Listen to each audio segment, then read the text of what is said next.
This is Angela Huffmon with Straight Talk About Management, and today I will be talking about making your meetings matter. The first thing you need to do is pre-plan your meeting. Decide if you actually need to meet. What is the purpose for your meeting? Ask yourself two questions. Question number one, is the purpose for meeting so that I can update the group with new information? If that's the case, you can do that on email. Question number two, is the purpose for meeting so that I can gain feedback or consensus from the group? If that's the case, you may actually need to meet. But first, before you decide to bring everyone in, consider your other options. Can you do the same thing on a teleconference or possibly a webinar? If so, those options might be more cost effective. Once you decide, yes, I need to bring everybody in to the same location, then you need to decide who actually needs to be in the room. You don't want to invite people who are not vitally important to your meeting. So make sure everyone in that room actually needs to be there. The next thing you need to do is create your agenda. Figure out who actually needs to speak during your meeting and assign them an allotted time limit. Then distribute your agenda to everyone who will be attending. Those who will be speaking can figure out exactly what they need to say during the time allotted.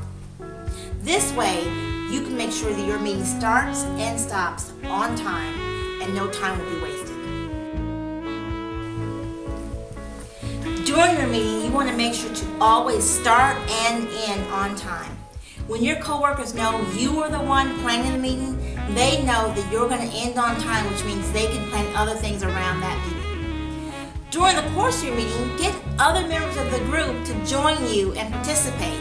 For example, find someone to be your timekeeper to make sure that all who participate starts and ends during their allotted time limit. Also find someone else to be your scribe to write down any important notes that happen during that time. Another thing you want to do is get the entire group to agree on some meeting rules. These are the rules that the meeting will abide by. For example, all cell phones go on silent, no one gets interrupted, and also all ideas are respected. This way, everyone's ideas can feel comfortable during the course of your meeting. Another thing I like to recommend is that you use something what I call a talk ball, usually something like this made out of Nerf. This way, it makes it fun for the entire group and engages everyone. Anybody who holds the talk ball is the person who has the floor. That's the person who gets to talk. This is a visual example of what and who gets to have the actual floor and be able to speak. You need to have someone to be your facilitator for the meeting. That person's job is to make sure the meeting moves along smoothly.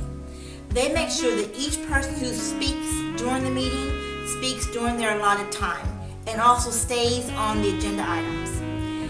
You don't want to go off the agenda because then your meeting may risk not ending on time. Any new topics or items that come up during discussion, make sure to table those items for the next meeting. Your facilitator will summarize the meeting and also discuss all of the tabled items so that the group will understand why you'll be meeting next time. Again, this is Angela Huffmon with Straight Talk About Management.